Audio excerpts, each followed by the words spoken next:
station. Michael K. is on the radio today, and he ain't afraid to say what he's thinking. It's the Michael K. Show on 880 ESPN Radio. And a good afternoon, everybody. This is indeed the Michael K. Show. We thank you for joining us on this Tuesday, gorgeous day, October 21st, 2025. Michael K. and you for two. That's a new thing to say. Fastest 2 hours in sports talk radio. Hope you're all doing well. Got some big-time guests lined up today. A lot of stuff to talk about as we lead you into Don, Hahn, and Rosenberg. Couple of things. There's nothing like coming into studio, following Carlin, because I'm sitting in where Carlin sits. And I got to tell you, I've never sat in a warmer chair. It's like, I don't know what he did. I don't know if he emitted anything, but there's a warmth to it that, like, you know, when you have those expensive cars and you have the seat heaters, it's warmer than that. It is so beautiful. I mean, it makes me want to come into the studio every single day just to radiate in his being, in his warmth. It's incredible. I you know what we should do? We should have a contest where a listener, you know, you could guess along with trivia or whatever, and if you get it right, you come in and you get a chance to sit in the seat right after Chris is sat in the seat for 4 hours. It's 3 hours, right? Yeah, 10 to 1. It's amazing. I wish this for you. I wish this for you. Joe Leo, you should sit here. You should come sit here. It's an unbelievable feeling. It reminds me of when all the mascots were here. Yeah. And we did a promo for some tournament coming up in like November, and Alan sat in a seat where the Kansas Jayhawk was sitting in, right, and the seat was sweated through. Well, this isn't sweat. And I've just got to talk to Chris real quickly. He came back. Your seat is so warm and beautiful after you've sat in it for 3 hours. No, it's not sweat, but it's not sweat. No, it's not wet. It's just warm, and the feeling is beautiful. I don't know if you know this. I have what doctors call a little bit of a weight problem. No. Why do you think the seat is so warm? Why? It is holding up 3 bills for 3 hours. Of course it's going to be warm. It's science. You mean the heavier you are, the warmer the seat is going to be? I don't buy that at all. Look, I didn't go to school for chemistry or anything, but I'm just guessing. Right. What did you go to school for? That's the big question. Drinking. You aced it, didn't you? Well, thank you, Chris. Thank you for leaving the seat. Where's my coat? You left a coat here? I can't find my jacket. What, did you get an advance tip on a cold front? It's not that warm. It's not that cold. It's just a light jacket. Okay. Sometimes I get a little cold, believe it or not. You can use mine. Fat ass warm in your seat. You should take the seat along. You will need a coat. I tell you what, I should contact the car company because I could be like that thing. You know, instead of hitting a button, I warm up your seat. Yeah. Just a big fat guy sitting next to you. I don't like you calling yourself fat. You look great. And are you happy? You couldn't even say that no, with a you do. straight You look face. terrific. You know what? Because you look happy and you seem happy. I am happy. All right, that's all that matters. Ish. And you feel good, right? Sure. All I feel right, like $100. There you go. Green and wrinkled. That's Chris Carlin. You can hear him again tomorrow at 10. Yeah. So you're going to have to wait 21 hours to listen to him again. No, yeah, 21 hours. I am here today to defend Aaron Glenn. I'm here to defend Aaron Glenn. Everybody's taking pot shots at him, and the reason is because of this. When, he was asked about the quarterback decision yesterday, here's what Glenn said. Well, that's something that, I want to continue to look at. There's a lot of thought that goes into that. For me personally, and then being able to get with the staff, and then just being able to ask other coaches that have been in the situation, how would they handle that? So I want to make sure that I make the right decision. And I don't want to make rash decisions either. I just want to make sure when the decision is made, it'll be the right one. All right, so everybody's jumping on the fact that he's going to call other coaches. I don't have a problem with that at all. If you had Bill Parcells in your contacts on your phone, you wouldn't call him and say, what should I do with this? Now, here's the thing that I will criticize Aaron Glenn about. Why are you saying it? Why are you saying that you're going to talk to other coaches? Why are you showing weakness? So there are things that he has done and said that scream out uncertainty. And when you scream out uncertainty, then you're not leading through strength. You have to always know that everybody is, leaning on every single word you say. Every word you say. So when you say, I'm not going to make the decision because I got to call other coaches that have been through it, listen, you have every right to call the other coaches. You should call them. If you didn't, you'd be derelict in your duty. But why do you make that public? Why are you telling everybody? Why? You're the head guy now. There's nobody else. You're the guy who makes that decision. But leaders have to show strength, and they have to show certainty. Even if they're not certain, and even if they're not strong, as strange as that sounds. I'll give you an old story, and it goes back to when I was a beat writer covering the Yankees. And Bucky Dent was the Yankee manager. Yeah, it was that long ago. And he ended up getting fired. And I remember calling up George Steinbrenner and asking him, why did you fire? And I knew why he fired him. The team was terrible. I don't think Bucky ever got a real run to see whether or not he was a good manager. I don't think he ever did. But George said, this will always resonate with me. He said, when he was asked questions after games, he'd say, I don't know what to do. And he would run his hands through his hair. He goes, when he would say, I'm at a loss, he goes, a leader should never be at a loss. A leader should never say he doesn't have an answer. Even if you don't have an answer, you have to say that you have an answer. You cannot ever project weakness or uncertainty. And he was right. He was right. And I understand Bucky didn't have answers, because how do you have answers on whether or not you're going to win or not if, in fact, your team stinks? That Yankee team was terrible. So Bucky was caught between the rock and the hard place, throwing his team under the bus, saying we're just not good. Instead of doing that, he goes, I don't know what to do. That's the wrong thing for a leader to say. Aaron Glenn saying, I'm going to make phone calls. It seems like everybody's harping on the fact that he's going to make phone calls as a negative. That's not the negative. That's a positive. He's working his resources, people that he has dealt with in the past that might know better than him. But saying it publicly, AG, what are you doing? What are you doing? You're bringing all this criticism upon yourself. It's a bad look, dude. And this is on top of so many bad looks. After you tell Brian Costello, what kind of question is that? And then a week later, 2 quarters in, you actually do the thing that Brian Costello asked you whether or not you would do, and you say, what kind of question is that? There's so many of those instances where Aaron Glenn doesn't seem like he is up for this right now.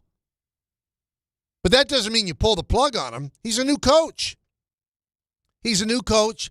It's going to take time. It's a lot different being a coordinator and being a head coach. Lot different. It takes time to realize that you're the final word. The buck stops there. If you've had any kind of job where you've been promoted, you know what I'm saying. All of a sudden, you're in a position where you can't turn to the other person, what should I do? You have to be the one who makes that final call, what you should do. Another thing I'm going to defend Aaron Glenn about, everybody seems to think, oh, this is a no-brainer.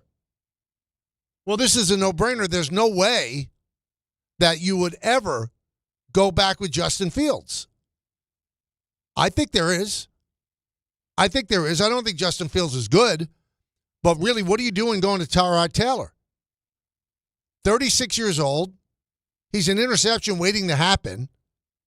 He's not a great quarterback. Is he better than Fields? Yes. But you're trying to build something here. You're trying to make something better here.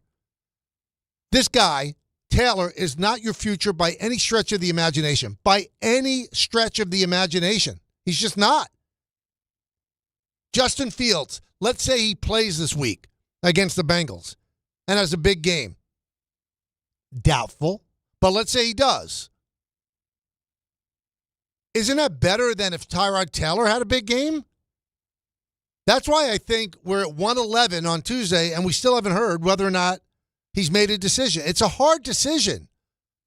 What do you? Well, another thing that I want to combat that I keep hearing too, if you go to Taylor, or how could you go back to Justin Fields? Here's how. Hey, Justin, you're back in there. That's how you go back to him.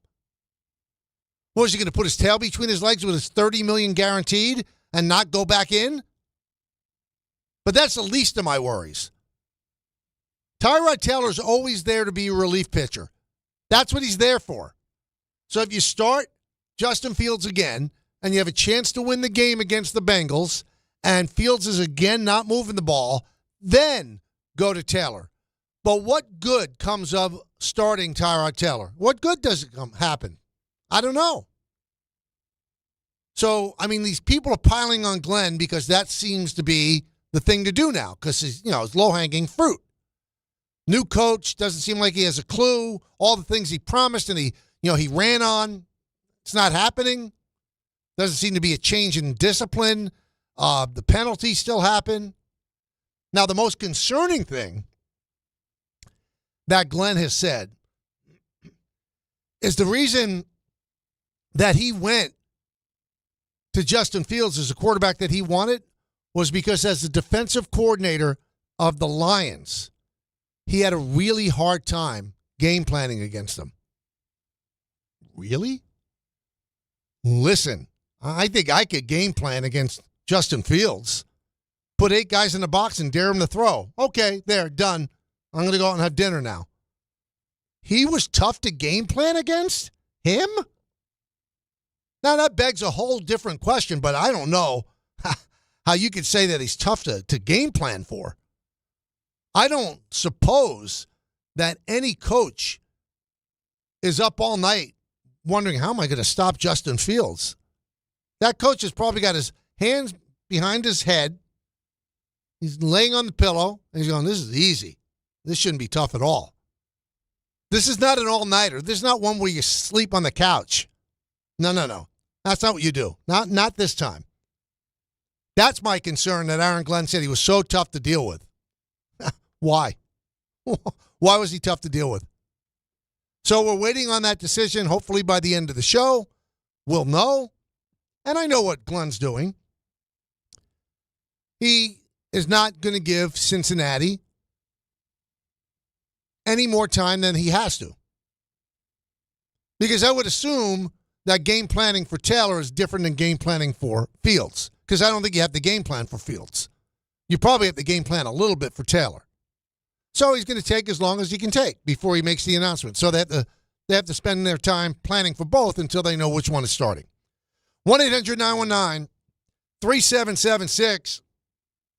Congratulations to the Toronto Blue Jays. They're going to the World Series. And the World Series will start Friday night in Toronto against the Dodgers. Dodgers are heavy favorites. But I said this yesterday, and I stand by this. Blue Jays are going to give the Dodgers more trouble than Seattle would have. And Dan Wilson made some odd choices. He really did. I thought Kirby was pitching well. Took him out after 4. You can't tell me that Kirby could not have given you another inning. Then you go to Wu. And then, 8th inning, or 7th inning, you're 9 outs away from going to the World Series. And you go to Luzardo? When you have Munoz? I think he was pitching to an 0 for 23 so far in the postseason. And you went to Luzardo. And he gave up a home run to George Springer. Tell you one thing, everybody. I know if there are Yankee fans listening, you don't want to hear this. That is one gritty, gutty team. Really is. Bieber did what he had to do. Gosman came in. Hoffman, who really was a train wreck in August, struck out 3. And he said the only thing on his mind with a 4-3 lead, don't let anybody on because I didn't want to face Cal Raleigh. And he didn't face Cal Raleigh because he struck out Julio Rodriguez to end the game. And Toronto celebrated. They're back in the World Series for the first time since 1993. So my question to Yankee fans is this. Who are you rooting for? You rooting for the Blue Jays I mean, you don't hate the Blue Jays the way you hate the Red Sox or the way you hate the Astros, but it would be the team that beat you, would be the team that celebrated and played New York, New York in the visiting clubhouse at Yankee Stadium, and you'd have to live with it all next year, the defending champion Toronto Blue Jays, or you're rooting for the Dodgers to become the first team to repeat since the Yankees. Do you want that too? So I don't know which way you should root, but I'll open it up to you to tell me. 1-800-919-3776. That's the number. Time for the co-host to join in. 1-800-919-3776. Basketball season starts tonight. We'll get a look at NBC and Peacock's production. And then tomorrow, ESPN takes over. Knicks and the Cavaliers. So I'm looking forward to all of it. We'll talk to Fred Katz, who covers the NBA for The Athletic. That'll be in the 2 o'clock hour. And Marcus Spears is going to join us at 1:30, talk some football. We'll get his take on what the Jets should do. Right now, I want to get your take. Let's go to Vinny in Staten Island to start her off today. Vinny. What's going on, Michael? How are you? I'm great, Vinny. How you doing? All right. What people ain't mentioning is the first drive of the game, kick the field goal. 4th and 5, 45-yard field goal, take the lead. Everybody feels good. Instead, you go for a 4th and 5, and you just had 3 incomplete passes in a row, and now everybody feels like crap. Kick the field goal. Get the lead. Make your team feel good. I did not understand that call. It wasn't a long field goal. And then at the half again, he lets the time run out instead of calling timeout and go for a Hail Mary. How many times we see interference on a Hail Mary? Aaron Glenn, he's one of these guys, he's never going to get it as a head coach. You got to cut ties as soon as possible. Michael, thank you for the call, and I'll speak to you soon. All right. One thing I would say, and he always brings it up, if you look at the beginning of Dan Campbell's run in Detroit, it looked bad. So he started the first season, 1-10? Then he won a couple of games, and then he got off to a terrible start in the second season. Imagine if you cut bait then. I'm not ready to cut bait with Aaron Glenn. The early returns are awful. I'm not going to lie. Awful. They really are. He looks overmatched. Doesn't mean he's always going to be overmatched. It's hard to move to the big chair. Let's see what he does. Let's go to Dez in Long Island. Dez. How you doing, Michael K? Hey, Dez. What's up, man? Great to talk to you. Listen to you every day. Thank you. Thank Here's you so my much. point. I'm rooting for Toronto. 2 reasons why I'm rooting for Toronto. Okay. Number one, if a team's going to beat me, they better go win the championship. That's how I feel. That's my sports perspective. I'd rather get beaten by the champion than beaten by somebody that gets beat by the champion. I hear My that. second point, Don Manley needs this. If you're a Yankees fan, you know what that feels like. Don Manley needs this. So those are my points. No, you know, that's a good one. And I was watching the game yesterday and then some of the post game on FS1. And I thought of Mattingly and how full circle it is. Because I was on the radio in 95 when the Yankees made that incredible run over a month and a half to get the first wild card. And they did it on that field. That's where they clinched. And I'll always remember Mattingly going down to one knee at first base and punching the AstroTurf at what was then Sky Dome. So that was his only trip to the postseason as a player. And remember, he hit, I think, 406 or 407 against Seattle. So he always used to tell me, I want to know how I would respond under the brightest lights. And he responded like a champ. He responded like the old Don Mattingly, the MVP Don Mattingly. But they got beaten in 5 games by Seattle, and then he retired. So, I mean, there are rumors out there that this could be it for Mattingly. You know, he has a 10-year-old son, Lewis, who was with him on the field, and he picked him up and hugged him. It was a great moment. But again, Mattingly then slays another demon in Toronto as their bench coach. So I'm sure a lot of Yankee fans, that's the bright light in this. Because Mattingly, as a young kid, this could be it for him. I mean, maybe, does he want to have another shot at managing? I'm sure he does. But is that going to happen? Probably not. Not at his age, although it's not ancient. He's 64, same age as me. Does he want to be bench coach again? I know John Schneider loves him.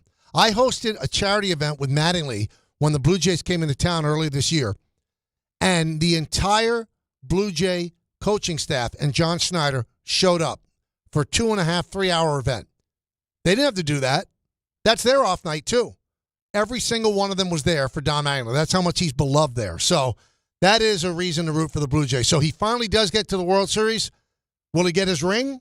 We'll see. Let's go to David on the east side. David.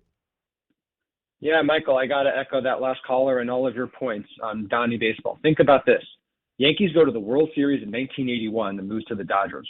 Mattingly comes up in 82 for his rookie year. He retires in 95. Yankees then go on to win in 96 and make the World Series every year except for 2 years until 2003. Mattingly returns in 2004 as the hitting coach for the Yankees. Yep. He leaves in 2007 with Joe Torre. Yankees get back to the World Series in 2009. He stays with the Dodgers until 2016. Then the Dodgers get back to the World Series in 2017. It's just so unlucky. I feel so happy for the guy. It's like just bad luck. Well, you know what? That was great. That timeline was great, David. It's unbelievable. You're absolutely right. You could say the same thing about Buck. You know, Buck left the Yankees after 95. They won in 96. You go chapter and verse, the places that he went. You know, he went to Texas. And then Texas ends up becoming a really good team. And, every stop along the way, they took the next step. Arizona, the next year, they end up winning the World Series. And the funny part is he was on ESPN as a broadcaster at one point, doing Baseball Tonight. The year after he left, they won an Emmy for Best Studio Show. So, it's almost like they run in the same circles, Buck and Mattingly. Because Buck was the first baseman in the minors, and he couldn't be called up because Mattingly was at first base. So, they both had very good careers, but they never reached the promised land. So this is an opportunity for Mattingly to reach the promised land. And I think there's a lot of Yankee fans that really want that to happen. Let's go to Ryan in Port Chester. Ryan. Hey, Michael. First time, long time. Welcome aboard. I didn't. Yeah, appreciate it. I didn't come with the facts that the previous caller had, but I'm echoing the same sentiment. I grew up when I first became a Yankees fan. Donnie Baseball was my favorite Yankee, and just seeing how everything just panned out for him, just like the previous caller was kind of lining out. I'm rooting for Toronto solely for Donnie Baseball. It'd be if the same thing if like Mike Mussina was the pitching coach over there, right? We go to the World Series the year after he's gone. I still got a sour taste in my mouth from the ALDS. But, you got to root for Donnie Baseball solely just for that reason. Yeah, I think a lot of Yankee fans feel like that. And, the Dodgers are what the Yankees used to be. They're at the top of the hill now. And everybody wants to knock them off. Now, I wonder if Major League Baseball wants them knocked off. Because if the Dodgers win again, Major League Baseball then, when they go into the negotiations with the players for the new collective bargaining agreement, say, listen, you can't compete with the Dodgers. They have a $400 million payroll. Nobody else can compete with that. We have to have a salary cap. Otherwise, they're going to keep winning, and everybody's going to keep finishing second. Now, the Blue Jays, by no stretch of the imagination, are little sisters of the poor. They have a high payroll, but it's not even close to what the Dodgers happen to be. I'm sure the greatest fear for Major League Baseball was Milwaukee making it, because then the salary cap insistence kind of falls flat because Milwaukee has one of the lowest payrolls, and they had the best record in the game. But they did get knocked out by the Dodgers because the Dodgers are simply better. They got swept. I think this could be a more fun series than we all think. Marcus Spear is going to join us in just a moment, so stay tuned for that. Listen, you're watching on the ESPN YouTube channel. How do you do that? It's easy. Go to the ESPN New York app, click the app, then you see the tile for the YouTube channel. Subscribe. It's totally free. You could watch the show. You could listen to the show on 880. You could listen to the show on the app, the whole deal. But if you want to watch the show, see how my beard's coming in, the ESPN New York YouTube channel. Marcus Spears coming up next right here on The K Show on ESPN New York. This October, the only thing scarier than missing the game is missing out on a brand new Kia. At Kia City of the Bronx, 3505 Connor Street is where the ghosts of old rides get traded in and new legends are born. They've got a monster lineup of new Kias that'll take you from tailgates to haunted houses in style. Visit KiaCity.com or call 646-917-7955. Don't get spooked, get moving. Kia City of the Bronx, where Halloween meets horsepower. This is an ad by BetterHelp. BetterHelp therapists have helped over 5 million people worldwide on their mental health journeys. That's millions of stories, millions of journeys, and behind every one is a therapist who showed up, listened, and helped someone take a step forward. Moments in therapy, like the right question, a safe space to cry, or a small win can change lives. With over 30,000 therapists, BetterHelp is the world's largest online therapy platform, having served over 5 million people globally. And it works, with an average rating of 4.9 out of 5 for a live session based on over 1.7 million client reviews. This World Mental Health Day, we're celebrating the therapists who have helped millions of people take a step forward. If you're ready to find the right therapist for you, BetterHelp can help you start that journey. Our fans get 10% off their first month at betterhelp.com/timeout. That's betterhelp.com/timeout. Ballybet Sportsbook. Yo, Ballybet stacked for football season. When it comes to sportsbook apps, it's undefeated. Ballybet. Check out that brand new parlay zone. Here's the kickoff. Build your bets and place them right on your phone. What? Live bets, daily boosts, and promos. Increase your odds so you can win more dough. Touchdown! Ballybet's the play. Make game day more fun and download it today. Must be 21 plus, New York only. Gambling problem? Call 1-877-8-HOPE-NY. Ballybet Sportsbook and Casino. Download it. Score a win this game day with Amazon Pickup, the MVP of package pickup. Need that new football jersey for the big matchup? With Amazon Pickup, you can collect your order from secure Amazon lockers or counters near you on your schedule. Whether you're running from work or home or straight to the tailgate, Amazon Pickup makes it easy and worry-free at no extra cost. Don't miss kickoff. Grab your gear and your packages when it works for you. Find your nearest Amazon Pickup location at amazon.com/pickupmvp. That's amazon.com/pickupmvp. The fall is here and Halloween's right around the corner, which means the cold weather is coming, and that's why now's the time to fill up with Romeo's Fuel. Fill up before it gets too cold. Now is the best time because prices are still so low. Romeo's Fuel makes it easy for you to keep your house comfortable and warm in the coldest months. Get discount home heating oil from the best in the business. Order online at romeosfuel.com for the best and lowest price on home heating oil. That's romeosfuel.com, romeosfuel.com, romeosfuel.com. Is college even worth it these days? At Empire State University, it actually is. They are SUNY's leading online university. Flexible, affordable, and built for real life. With more than 120 degree programs, you can study what matters most to you. And students agree. They're ranked #1 in student satisfaction among SUNY schools. Whether you are finishing what you started or starting fresh, your goals are within reach. See for yourself. Visit SUNYEmpire.edu before the next term begins. Serving contractors, builders, and homeowners in the tri-state area since 1987, Brooklyn Window & Door is New York City's largest stocking dealer of quality Andersen window and doors. The professionals at Brooklyn Window & Door will help solve any of your window replacement needs or applications. Visit Brooklyn Window & Door's award-winning showroom to see the complete Andersen product line, including the 400, 100, A&E series. Andersen, built, backed, and serviced like no other window. Visit Brooklyn Window & Door at 185 30th Street in Brooklyn or call 718-WINDOWS. Your fantasy roster is set, the smack talk is heating up, and this season ESPN Bet is giving you more ways to ride with your squad. Introducing the ESPN Bet Fan Center, where you can instantly link and bet on your fantasy teams right in the ESPN Bet app. An enhanced sports betting experience only from ESPN Bet, the sportsbook for sports fans. Make the connection today with ESPN Bet Fan Center and the ESPN Fantasy app. ESPN Bet Sportsbook, download the app today. Must be 21 plus. Gambling problem, call 1-800-GAMBLER. Terms and conditions apply. See app for details. Hey, Doc, nice office. Quick question. If you had to choose, would you give yourself a root canal or run payroll? Run payroll, no question. Seriously? Well, have you run payroll before? Paying my team with Gusto couldn't be easier. Gusto gives me unlimited payroll runs, next-day direct deposits, and automatically files my taxes. Saves me time. Wow, that's nice. Over here, Doc. Can I run payroll too? Choose payroll without the pain. Visit gusto.com/radio to sign up for free.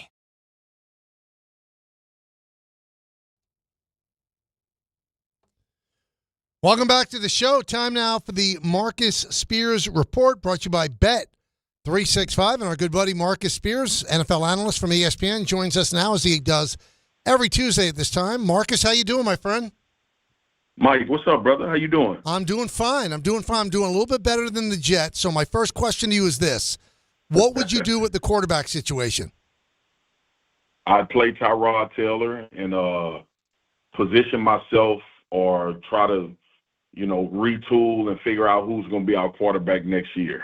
At some point, Mike, you got to rip the Band-Aid off, and you got to acknowledge one made a mistake with the draft of Zach, and then, Justin Fields, who I've given up on, unfortunately. And obviously Tyrod has played good in stops, but, his inconsistency as well. So, at some point, man, like in order to move a franchise forward, that's the position that you have to get right.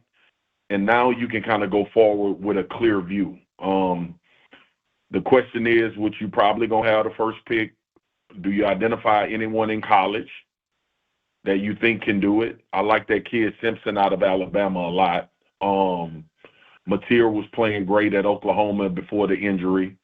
But who would the guys be out of college? And then the other part is it potential for us to get someone in free agency and the way the league is set up now, the free agency part of it is trying to find a reclamation project.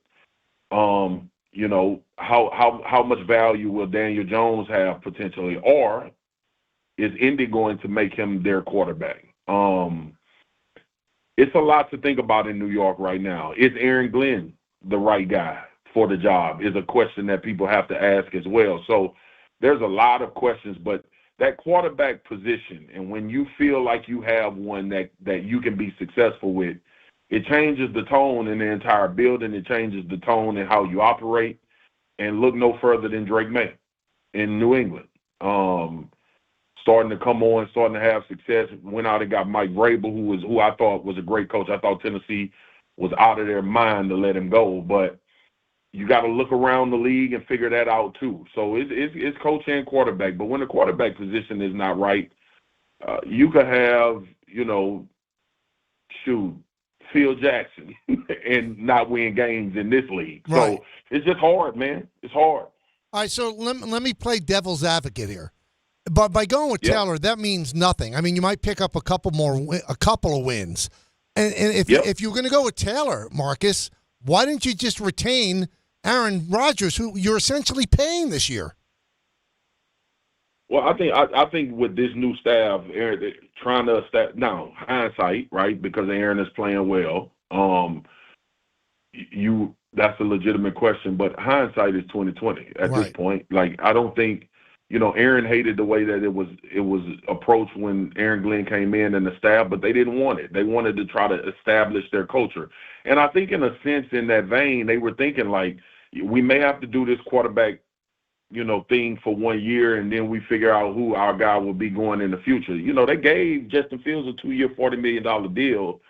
And I don't know if it was banking on development, if he could be the guy long term. I think this was his last shot to be like a starter, for people to think of him that way. So, unfortunately, that didn't work out. But I do believe that, at least with Tyrod, and here's what always happens, Mike, and I want all of our listeners to understand this. You still have a responsibility to 51 guys to try to win. And if Tyrod gives you the best opportunity to do that, you don't play in those guys' face and just say, well, we throwing this one away and we'll figure out what happens next year. So there's always that element. I know we sit on this side in the media and the fans is like, well, do this and do that, and why would you? It's a waste of time. No, it's not. You got to at least convince those guys in that locker room that we're doing what we think is best for us to try to win games now, even though that may be a thing that we all don't believe that can happen. you still got to get these dudes to play for 10 more weeks in this season, and you're not going to do that saying we're going to play the dude that we don't think gives us the best chance to win. So that is where they are now. But it still comes down to a quarterback situation. And it is time for the New York Jets organization to try to find the next up-and-coming quarterback that they think they can go into the future with. Because that revolving door at that position is going to keep you in purgatory, especially with how good the teams are that have figured out who their guys are in this league. Now, Rich Cimini, who covers the Jets for us, Marcus, he just tweeted out that Jets owner Woody Johnson, the quarterback decision, completely up to the coach. Aaron Glenn hasn't announced his plans yet, but he's moving toward naming Taylor his starter, sources tell ESPN. So they're leaning toward what you said. But here's my fear, Marcus, and tell me if I'm off base. All right, you're going to have a bad year. You might get the number 1 or number 2 draft pick. You know, Aaron Glenn saw something in Justin Fields. Obviously, what he saw wasn't true. Are you going to really feel confident in him picking the quarterback to come out of college? Because I don't know if there's anybody that stands out right now that's definitely number 1. You and Muji are going to have to make that pick. Should we feel comfortable about that when he decided, I want Justin Fields as my guy rather than Aaron Rodgers? Yeah. Well, you also, so here's 2 things you got to remember, Mike. I'm with you in the college thing. I think, like I said, I think Simpson has been playing well in Alabama. And he might not come out. He might not come out. And he might not, to your point, might not come out.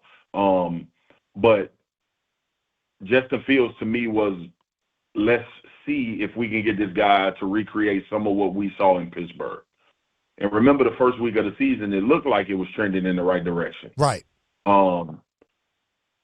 And Aaron Glenn didn't want to come in with Aaron Rodgers running the football team. Mistake, maybe. However you look at that. But as a new head coach with all of the things that had transpired, a new group of decision makers, Aaron Rodgers wasn't their guy.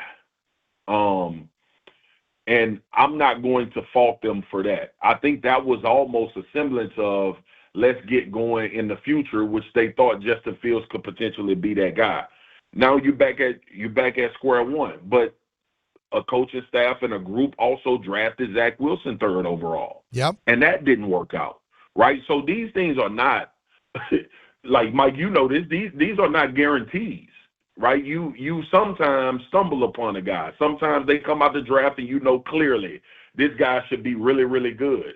Jaden Daniels went 2, Caleb Williams went 1. Caleb is playing well now, but a year ago we would have said, what the hell were they thinking not taking Jaden Daniels number 1? Right. So again, like I wish it was an exact science. I wish you knew. I wish I knew why Daniel Jones could suck in New York and go be what he is in Indianapolis. I think it has a lot to do with coaching, infrastructure, system, players around you, the confidence that they instill. Baker Mayfield, we got examples now. Baker Mayfield in Cleveland, and then he went to Carolina, and then he went to L.A., finally finding a home in Tampa, right? You had Sam Darnold, who is now considered a franchise quarterback because he left the Jets and went to San Francisco, and then, Jets, Carolina, San Francisco, Minnesota, and now he's in a spot where they think he's the guy. So again, and that's why I was super apprehensive about saying that about Justin Fields. The difference is with these guys, you could see trajectory of things getting better and not doing the same old. I feel like Justin Fields is playing the same type of quarterback he's been playing since he got in the league. I haven't seen that progression. Is it coaching? Is it situation? Maybe. But again, not to belabor the point, you have to at some point acknowledge we do not have one. We have to do everything it takes to try to identify one that we think we can win with, whether you keep this coaching staff in this front office or not. But if that position is not right, you and I will be talking about this next year saying the same thing. That position is the most important thing in a building. And until you have one that you're confident with that can play at a very high level, you won't win at the level in which you're hoping to. Talking with Marcus Spears on the Michael K. Show. Now, you've told us in the past that you know Aaron Glenn, you like Aaron Glenn. It just seems, It seems to me, I don't know if you're getting this feeling, Marcus, that as a head coach, he's got rabbit ears. He knows what everybody's saying, and he's reacting to stuff and almost reacting to ghosts sometimes. Does that seem like the guy that you know, that he cares so much about what the media is saying? I hate it. I hate his responses. First-year head coach, and it feels like he's trying to answer to what the problems are in public. Yeah, I know AG. AG is confident. He's a good coach as well, but he may just be a good defensive coordinator. Josh McDaniels proved to be a really good offensive coordinator, not a good head coach. Some guys are relegated to that, and I don't know that yet. I think it's still early. I remember Dan Campbell not winning a game hardly in Detroit his first year. And I also know that there were people that wanted to give up on Dan Campbell his first year. Every situation is not the same. That's not my point, Mike. But I think Aaron Glenn understands this league enough. I think he has enough wherewithal to recognize that, one, I don't have the team that I need, but more importantly, I have to get better as a head coach. And to your point, in the media, man, that's a slippery slope when you feel like you need to be answering all the time. Now, Mike, let's be real humans here. When you 0-7 in the NFL season, the human element kicks in where you think you have to answer to people outside of the building about what's going on because you're getting those questions every day. Right. There's a fine line between that. There's a happy median you have to find. But when it starts to sound apologetic and excuse-driven and this and that, then you can't. You got to cut that off and we got to get back to work. And I think he's still learning that, man. First-year head coach.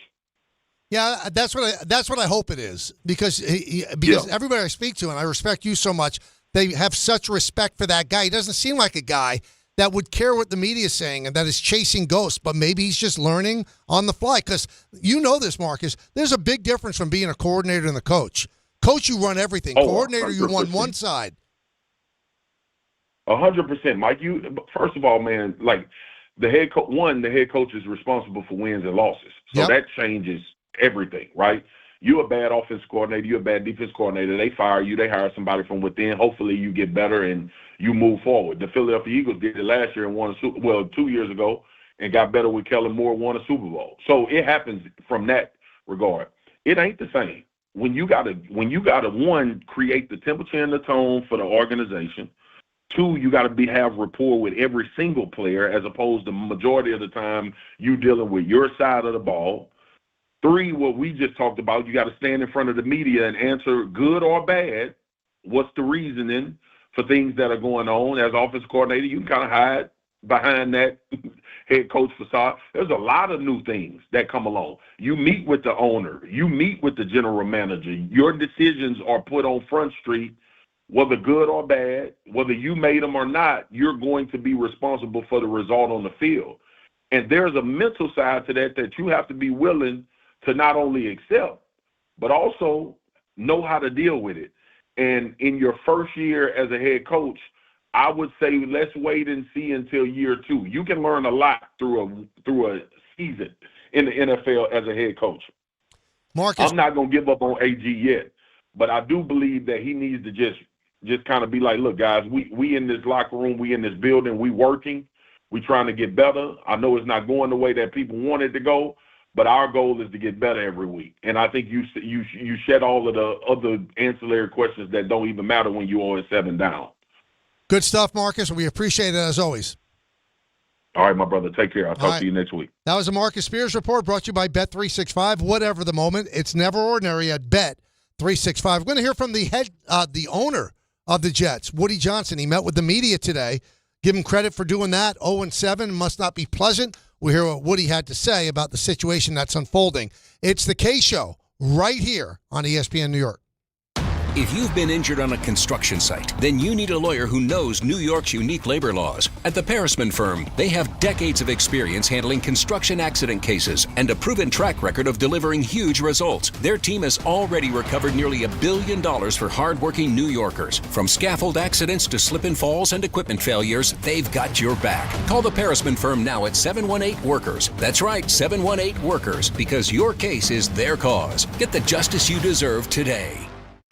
Looking for the best internet deal? It's just a fast phone call away. Only Optimum Fiber Internet delivers the fastest and most reliable fiber internet starting at just $40 a month. That's right, lightning fast fiber internet at a price that won't slow you down. Call 888-4OPTIMUM today to lock in your offer in just a few minutes and see how you can also get the Disney Plus Hulu bundle and an unlimited mobile line on us. Don't take slow for an answer. Call 888-4OPTIMUM or visit Optimum.com today. Terms apply. 1-877 Cards for Kids. KARS Cards for Kids. 1-877 Cards for Kids. Donate your card today. 1-877 Cars for Kids. KARS Cars for Kids. 1-877 Cars for Kids. Donate your car today. Ready to get rid of that old car? Donate it to Cars for Kids. Call 1-877-CARS-FOR-KIDS to reach a friendly live agent. Donation's super easy, and your car can be picked up as soon as tomorrow. Call us now, 1-877-CARS-FOR-KIDS. That's Cars with a K to donate your car today. 1-877 Cars for Kids. Donate your car today. Did you know you can donate real estate too? Go to carsforkids.org. That's carsforkids.org. 1 in every 6 men is likely to be diagnosed with prostate cancer in his lifetime. That's why New York Presbyterian wants to remind men over 50 to book a prostate cancer screening. A simple blood test is all it takes. It could save your life. Screenings are available across New York City and Westchester at locations near you. Schedule your annual prostate cancer screening today at nyp.org/cancer screening. Stay amazing. New York Presbyterian. Dave Rothenberg here to tell you about my friends at Bathfitter. Now, they converted my kid's bathtub to a shower and did an incredible, really an unbelievable job. They offer all types of custom bath renovations, including their unique PermaFit solution for a watertight fit done in just one day. Durable and easy to clean with no demo or mess and lower cost than a standard replacement. And a lifetime guarantee. Right now, no money down, no payments, no interest until 2027. So start designing your bath today like we did at bathfitter.com. There's only one Bathfitter. At Uline, the prevailing opinion is, if you don't live it, you don't believe it. The people at Uline believe in hard work, and they live it by being there 24/7 to answer your call, having 41,000 items in stock, and offering same-day shipping from 12 locations across North America. Business owners, sellers, buyers, shippers, and packers believe it. Uline is the hard-working, dependable source for your shipping and industrial supplies. Visit uline.com. That's the ease at which you get information. You want it, you get it. Like that. Ask your phone. Group chat. Smartphone. You're always connected and informed in real time. No waiting.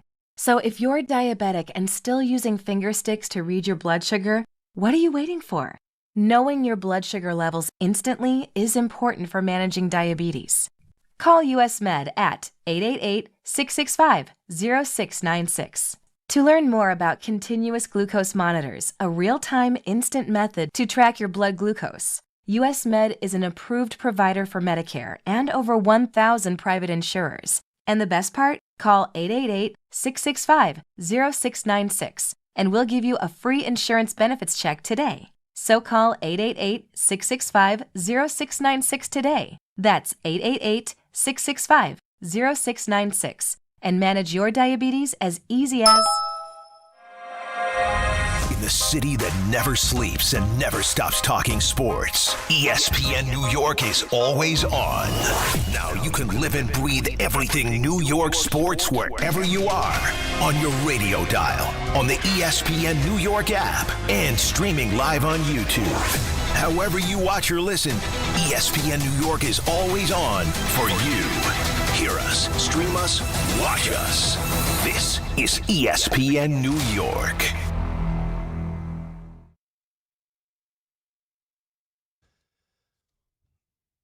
Well, Game Time is brought to you by Tullamore Dew Irish Whiskey, because when it's game time, it's Tully time. 7 p.m., the Islanders host the Sharks at UBS Arena. 7 p.m., the Devils are in Toronto to play the Maple Leafs. And at 7:30, the NBA season tips off with the Rockets and the Thunder. Coverage begins at 7 right here on ESPN New York. Tullamore Dew, the original triple distilled, triple blended, triple cask matured Irish whiskey. Be sure to grab a Tullamore Dew or try the new Tullamore Dew Honey during today's action. Glass up to enjoying Tullamore Dew responsibly. 1-800-919-3776. The owner at the NFL owners meeting, Woody Johnson, has spoken, and he gave a vote of confidence to the new head coach, Aaron Glenn. It looks like he's turning around parts of it. You know, it's hard when you have a quarterback with a rating that we got. You know, I mean, he has the ability, but something just is not jiving. But if you look at any head coach with a quarterback like that, you're going to see similar results if you go across the league. You have to play consistently at that position, and that's what we're going to try to do. The one thing that gets me, we're all in agreement that Justin Fields is the problem. But Justin Fields did not walk up to Florham Park, knock on the door, and say, I'm the new quarterback here. No. Aaron Glenn chose him. He specifically chose him to be the quarterback. There are other quarterbacks that he could have chosen. That's the one he wanted because it was tough to game plan for him. So he does not escape unscathed on this. He just doesn't. He's part of the problem because he brought the guy in. Woody was asked, who would you like to see at quarterback this week? That's completely up to the coach. I'm not going to be involved at all in any of that. This is what they're paid to do. This is what their experts are doing, and so they'll make the right decision with what we've got. Now, he goes on to say he believes in Aaron Glenn. I do. I think I do believe in Aaron. I've known Aaron since 1996. I was a fan. I've always been a fan of him. I see the way he handles the room. If I were a player, I would respond to him because he's the real deal. He's no BS. There's no second agendas. What you're hearing is the truth. And a lot of times players don't get the truth. They get a lot of gobbledygook. Now, our old friend Diana Rossini was at the NFL owners meetings.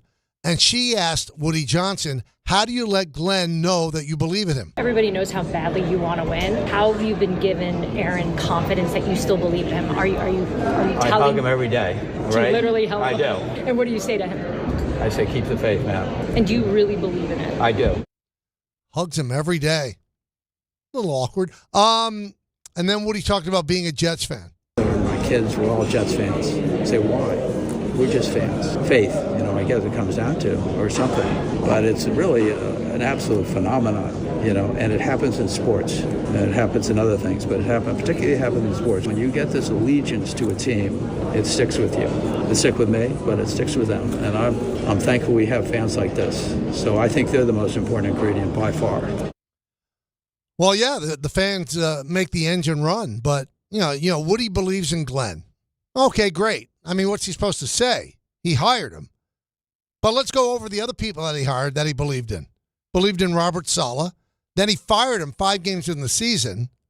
Believed in Jeff Ulbrich. He believed in Adam Gase before that. He did believe in Rex Ryan. That worked out for a while. Do you realize, I heard Carlin saying this too, that when the Jets in Rex's second year went to the AFC Championship game for the second year in a row, that was the last time they won a playoff game. Think about that. That was the last time that they won a playoff game. It's hard to believe. So, I mean, it's nice to hear Woody say, players want to play for this guy. I hug him every day, tell him to keep the faith. He felt the same way about every other coach that he hired. And there have been a lot of bad ones that he hired that didn't work out. Only time's going to tell if Aaron Glenn's the real deal. Everybody who knows him seems like they like him a lot, and that's great. But can he coach? Marcus Spears is a close friend of his. He said, time will tell. He's not handling the media the right way. Now, he meets with them. He's not nasty to them, but he's chasing ghosts. He's trying to cut off questions before they even asked.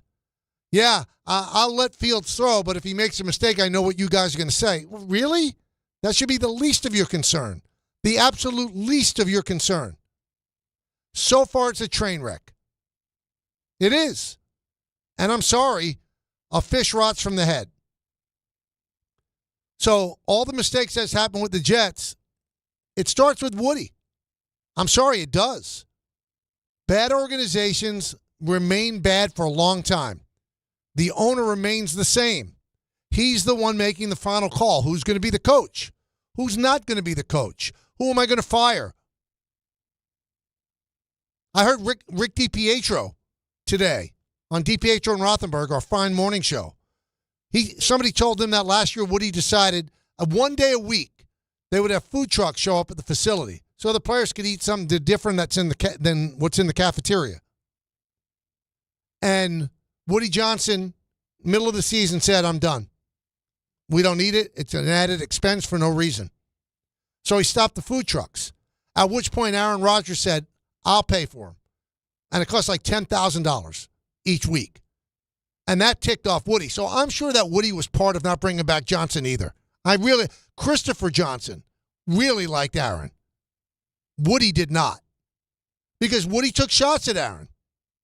Or the other way around. Aaron did take shots at Woody. And took shots at his sons, too. And I don't blame a dad for being upset about that. But sometimes you have to put apart that nonsense, and you have to say, what's best for my team?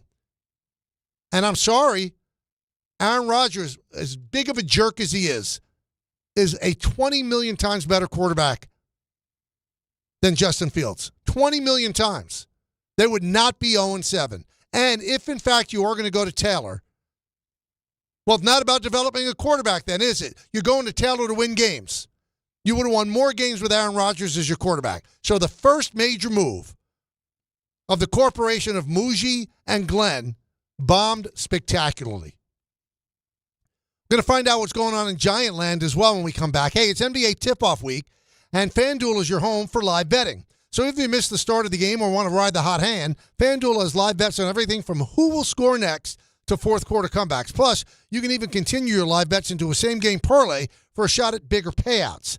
Whatever you want to play, now is the perfect time to join because FanDuel is giving new customers $300 in bonus bets if your first $5 bet wins. So just visit FanDuel.com/K to sign up today. Play your game with FanDuel, official sports betting partner of the NBA. 21 plus, physically present in New York. First online real money wager only. $5 first deposit required. Bonus issued as non-withdrawable bonus bets, which expire 7 days after receipt. Restrictions apply. See terms at sportsbook.fanduel.com. For help with a gambling problem, call 1-877-8-HOPE-NY or text HOPE-NY 467-369. Finding great candidates to hire can be like, well, trying to find a needle in a haystack. Sure, you can post your job to some job board, but then all you can do is hope the right person comes along, which is why you should try ZipRecruiter for free at ZipRecruiter.com/ESPN. ZipRecruiter doesn't depend on candidates finding you. It finds them for you. Its powerful technology identifies people with the right experience and actively invites them to apply to your job. You get qualified candidates fast. So while other companies might deliver a lot of hay, ZipRecruiter finds you what you're looking for. The needle in the haystack. See why 4 out of 5 employers who post a job on ZipRecruiter get a quality candidate within the first day. ZipRecruiter, the smartest way to hire. And right now, you can try ZipRecruiter for free. That's right, free. At ZipRecruiter.com/ESPN. That's ZipRecruiter.com/ESPN. ZipRecruiter.com/ESPN.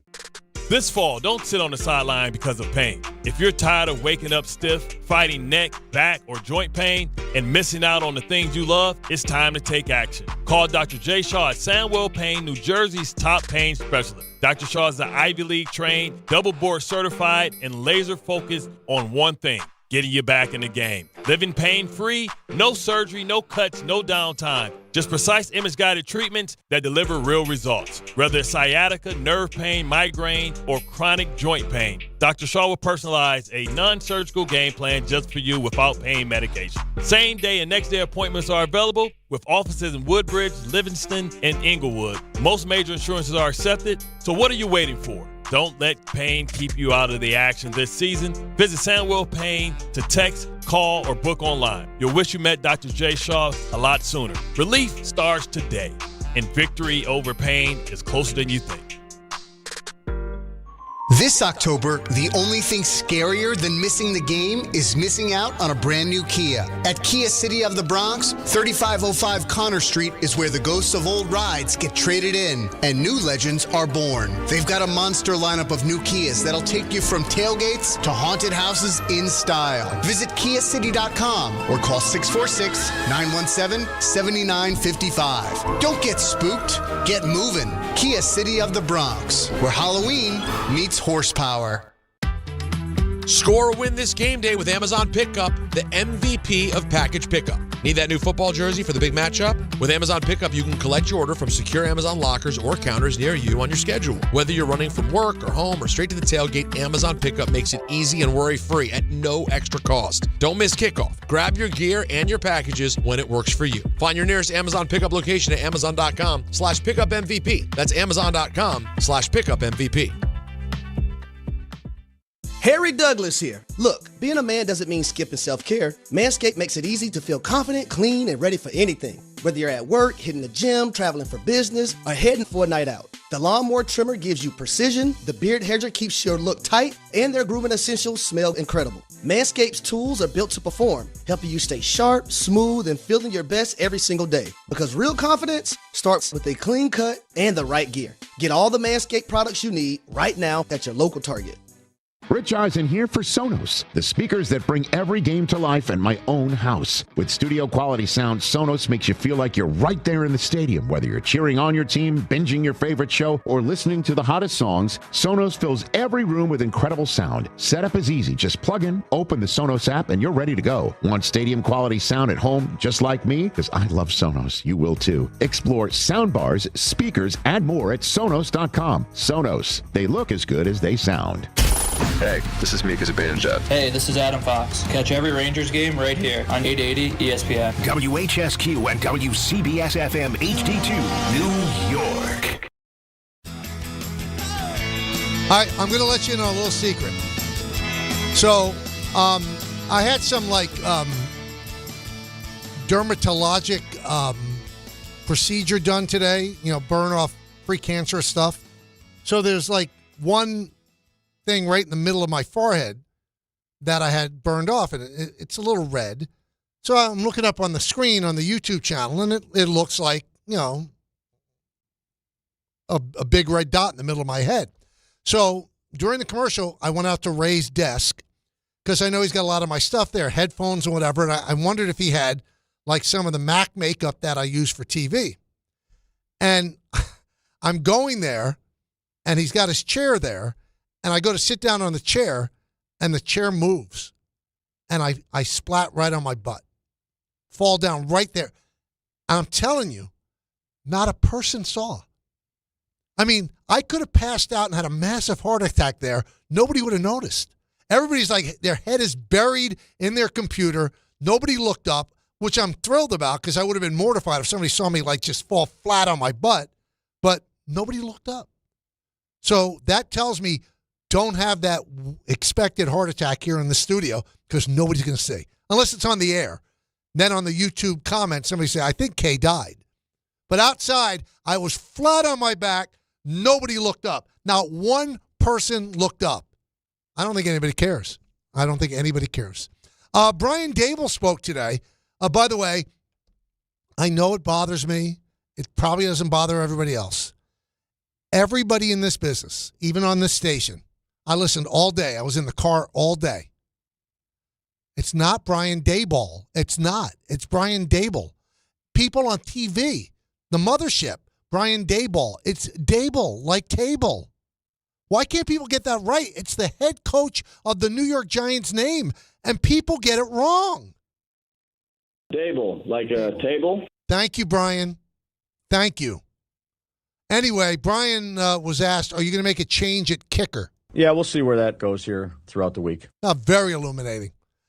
Why do we talk to coaches and managers? Why? They tell us nothing. They don't want to talk. If he doesn't make a change at kicker, that's a big story. Now, when you talk to a player, you got a better shot. Bobby Okereke.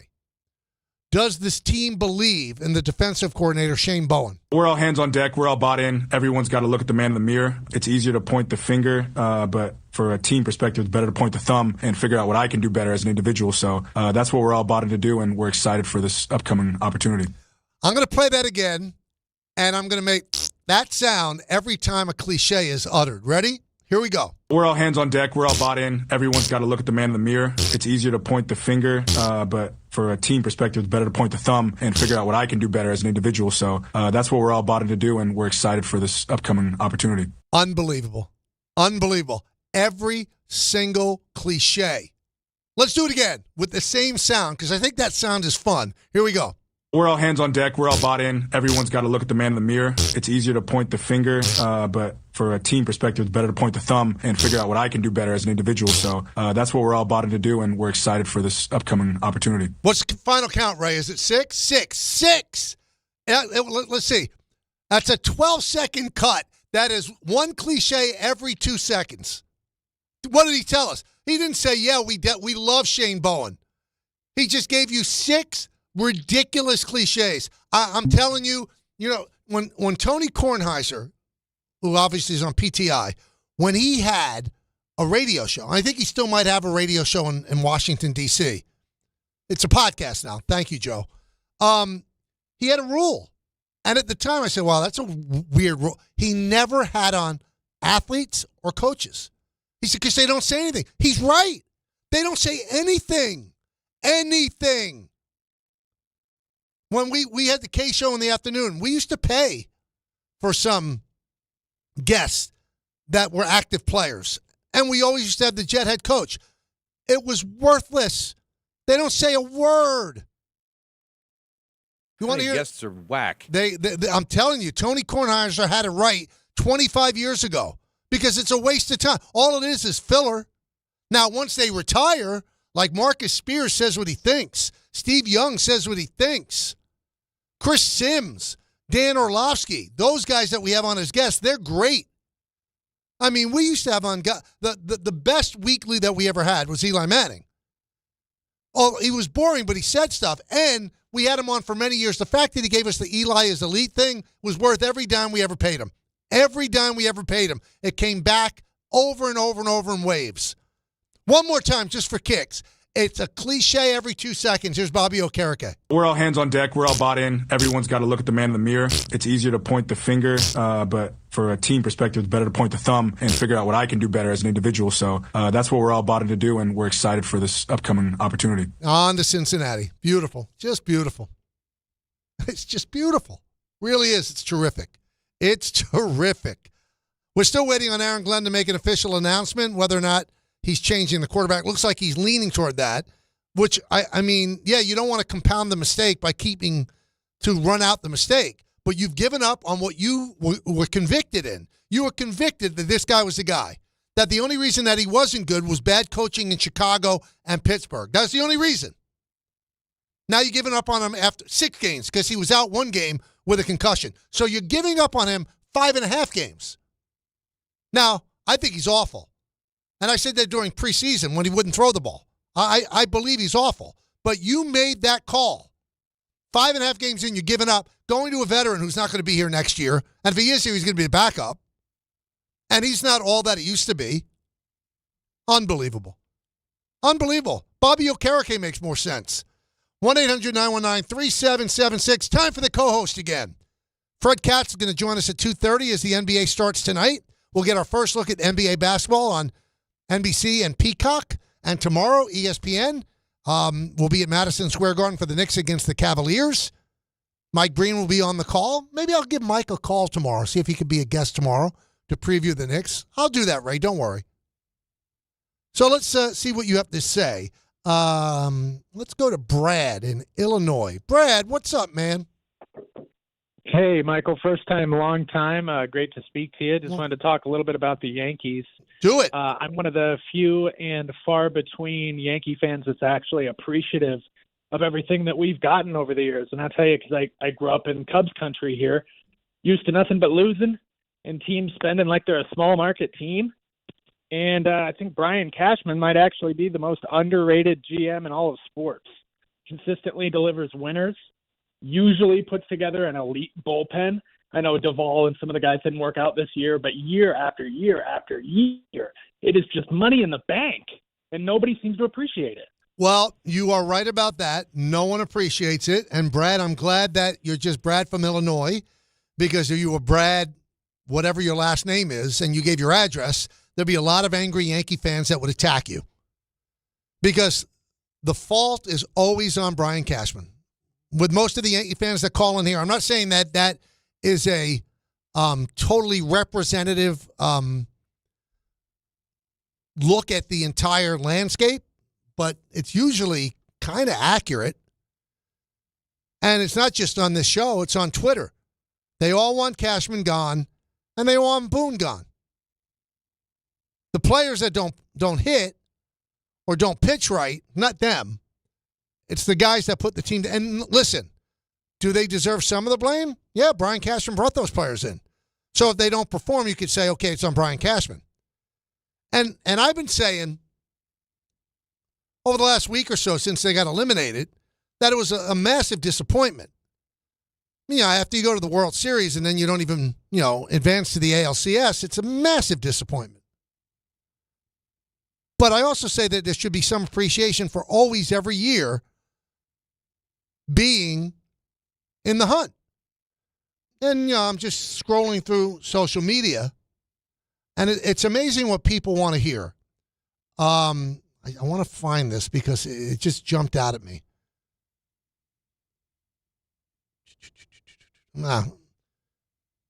Anyway, the thing was that I was probably given a talking to by the Yankees, to bring down the heat on championship or bust. You people are so gullible. Like, you think that Hal Steinbrenner or Brian Cashman call me and say, you know what, we really would appreciate on your radio show if you didn't say championship or bust. By the way, I've never said championship or bust, ever, because I know how unrealistic it is. Anybody that looked at last year and said that was a bust, they're out of their mind, including Aaron Judge. Is it a disappointment? Sure. This is not 1996. There's so many more layers to get through. There's so much more parity in the sport. I'm sorry. If you say championship bust, it's unrealistic. So I know Derek used to say it. I know that Aaron Judge says it. And, Cal Raleigh said after the game yesterday, you know what? We didn't get our goal, so it's a failure. I think it's too strong. How could the Seattle Mariners, who have never sniffed a Game 7 in the ALCS, never been within one game of getting to the World Series, how could they say that this year is a failure? You could say it's a huge disappointment we didn't get to the final goal. That's fair. But a failure? I don't buy it. I'm sorry. I don't buy it. I look at failure differently, and I've always felt that way. And no one gave me a talking to. Also, for the person who said that, I'm a 64-year-old man, 64 years old. I got so much more life in my rearview mirror than in my windshield. You think I'm going to allow somebody to, read me the riot act like I'm some Nubian? Like I'm some hairless Nubian? They're going to yell at me and I'm going to take it? No. I've been doing this 34 years. I can have my own opinion. And if they don't like it, well, they could certainly voice that to me, but they're not going to tell me what to say. Really, who do you think you're dealing with? Somebody who just got the job that has to keep the job? I've had the job 34 years. Nobody's telling me what to say. Ridiculous. The things that people think are real. Really, you're shouting at ghosts is what you're doing. Ed in Newark. Ed. Hey, long time. This is the first time I'm calling into this time slot. Big fan. Thank you, Ed. I called in before, but it just it just doesn't jive with work. Had therapy today, so I'm on the road. The Giants. So Shane and Dable, right? So yep. After the fiasco of letting Hard Knocks and letting Philadelphia basically gift them a championship by acquiring Saquon, I wanted them out, right? So yep. You let them draft, and you let them pick what they see as the franchise quarterback. You got Abdul Carter and Scatterboot. So I'm looking, and these guys have just re-energized me as a fan. And so now I'm thinking wow, if these guys pan out, they had a good draft, right? And throwing Abdul Carter into the mix, right? So, and then comes Sunday. That is completely on day. I haven't opened up ESPN on the web, my app. I haven't listened to radio because I just got over being heartbroken. Those kids play all out, and that interception, I think that play right there. First of all, you miss 3 extra points. You give up 2-point conversions, and then that interception. Why is he throwing at that point? If you run the ball, what's the name? Peyton has to use a timeout. So then you kick the ball and you let them come down the field, but you don't give up an interception. I don't get it. I said that yesterday, Ed, and you said you weren't listening to talk radio or reading the newspapers, and I appreciate that. But I said that the key mistake was allowing him to throw on 3rd and 5 with under 6 minutes to go. You run the ball, you have him use his final timeout, then you punt the ball away if you don't get the first down, and then other than a long bomb that he scores in 30 seconds, they've got to run time off the clock, and then they've got to get an onside kick. Impossible. The numbers don't play in their favor. So I think that Dable plays a large role. I think that Bowen plays a large role.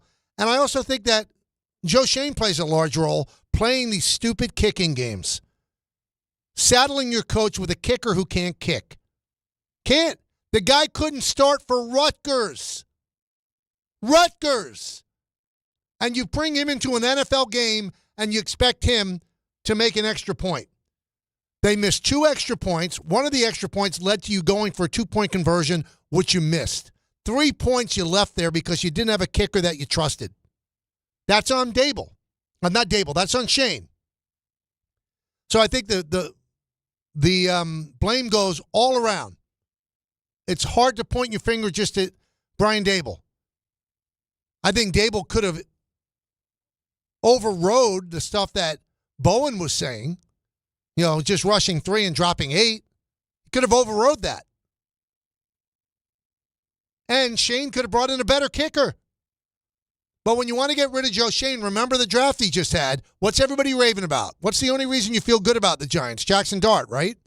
Cam Scatterbo and Abdul Carter. That was in one draft. Let's go to John and Chatham. John.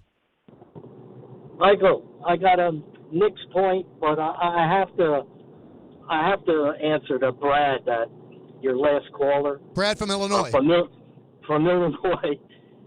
I think he's Brian Cashman's press agent.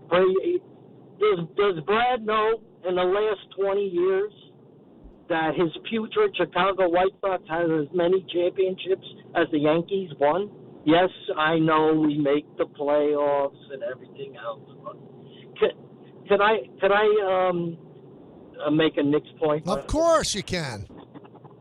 I think it was a mistake. They should have looked into signing free agent shooting guard Malik Beasley from the Detroit Pistons. I know that he had baggage, but everybody's got baggage. That's some heavy baggage, though. Nobody has touched him yet. I know he's been cleared, but nobody's touched him. I understand, but he's not with the Pistons? No, they haven't brought back Beasley, right? I don't think they have. Nobody signed him? Nobody has touched him yet. Because I think the way he's looking at it, because of his play, he wants a lot more money than any kind of minimum that you get signing now. So he might sit out. I believe that Beasley is not signed with anybody. So, yeah, I mean, that would be, but you'd have to bring him in on a veteran's minimum. Now, I thought you were going to say Russell Westbrook. I think I might like Russell Westbrook more as a backup point guard, but they're going to go with their youth. We'll see what they do. And Westbrook is, he signed, I think, yesterday with Sacramento. But when he was available, that's the guy I would have investigated into. How about that book that's coming out? Westbrook thinks that LeBron's a phony. And it involves, I guess so does Stephen A. And it involves Will Smith. Because I guess they brought Will Smith in to talk to the team. And like LeBron James said, I'm not staying here for that, and walked out. And then he took Anthony Davis with him. And Westbrook was the only one left over with all the other players. And he said, well, I don't have to sit here and meet, Will Smith. I don't want to meet him. So then the executive ran out and got LeBron, and then LeBron was in there and took pictures of Will Smith and was asking him all questions. And Westbrook at the time said, I just cannot take the phoniness. So that book is coming out, I think, today. Can't wait to read it. Let's go to Steve in Levittown. Steve.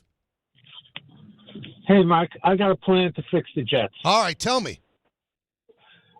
Do not trade any of their young players, especially Breece Hall, who you know when he goes somewhere he's going to be the best running back in football. Keep all their young players, Quinnen Williams, Sauce, Garrett, all them guys. Keep Glenn till the end of the season. Fire him, hire Mike McCarthy. Let Mike McCarthy draft the young quarterback that they'll probably get in the draft. And I think that will – I don't believe in gutting the whole team. What do you think, Mike? Well, I wouldn't get rid of Aaron Glenn after 1 year. And Breece Hall, you're not going to be able to sign. So if you're not going to sign him and you're not going to commit to those dollars, it makes sense to trade him and get some kind of draft capital back. And everybody, the flavor of the month I keep hearing is Mike McCarthy. How'd he do in Dallas? And when he was in Green Bay, he won one championship. One with Aaron Rodgers. One. And he didn't do anything in Dallas and got fired. So Mike McCarthy is all of a sudden Vince Lombardi incarnate? Come on. I mean, I'm not saying he's a bad coach, and he's probably better at this point than Aaron Glenn. But I'm not getting rid of Aaron Glenn after 1 year. Now, if they go 0-17, I'd really have to seriously look into it. Let's go to Frank in New Rochelle. Frank. Hey, what's up, Mike? Hey, Frank. Couple of things. That kicker for the Giants, he should have been released yesterday. I'm sorry. You can find a guy to kick an extra point. You got to send a message. I don't know if the message would have been heard, but you can't miss 2 extra points, cost you the game, and still be on. It's not like, I don't know his contract status, but he's not making anything. A big contract guy, then they should release him. And also, Frank, how about this? I'll let you finish your point. How about this? The guy with Green Bay, the substitute teacher who hit those field goals and helped Green Bay win, he was with the Giants, and they let him leave the facility. They didn't like him. Yeah, that's ridiculous. Maybe you have to be there, but as I said, you can't miss 2. To switch topics here, I love Tibbs, so it's a little biased comment, but I cannot believe that I'm reading. I'll wait till tomorrow night that Brown is thinking of Josh Hart's different. He's been hurt. I guess he's not going to play. I totally get it. Mitchell Robinson. What they're talking about load management with Mitchell Robinson on game 1. But but it makes you think he might be hurt, Frank. Well, okay, that's different. But there's no report. I read something that Tibbs was very secretive about the injury report. Never gave much. Where Brown is much more forward. Right. Well, I haven't read anything that Brown has said that Robinson is hurt. Unlike what he said about Hart, he's progressing. He's going through some skill practices, not to full contact. I get that. Okay, he wants to be forward, but I haven't heard that about Mitchell Robinson. I'm going to wait till tomorrow night. If he's hurt, then my comments don't make sense. But if he's not hurt, and the paper said today, quoted like load management. Come on, but Frank, I want you. It sounds like you know what you're talking about. You better get used to this because it's going to be the anti-Tibbs. I know. It is painful. Last year, nobody. I know Brunson got hurt. He missed about 15 games.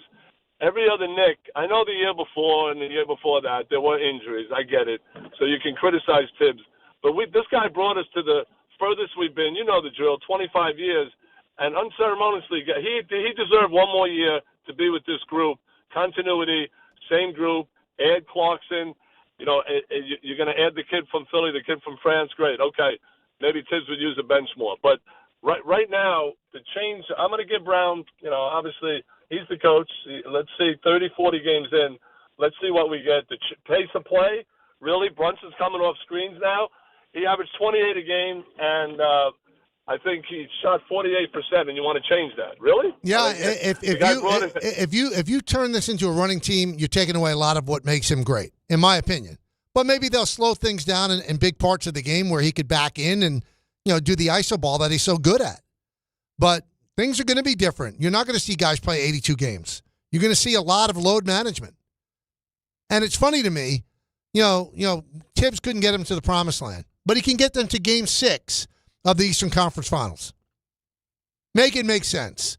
And I think that puts a lot of heat on this Knick team and Mike Brown because, all right, Tibbs took to Game 6. If you go to Game 7 of the Eastern Conference Finals and lose, that's not a win. You have to go to the NBA Finals. All the pressure is on you to go to the NBA Finals. That's the only reason you make that move with Thibodeau. The only reason. And if you don't go to the Finals, then it was not a good move. Not a good move. We'll come back with Fred Katz. NBA starts officially tonight. He is the NBA writer for The Athletic. Great at what he does. We'll talk to him in just a moment. Stay tuned. The K Show right here on ESPN New York. Bet 3.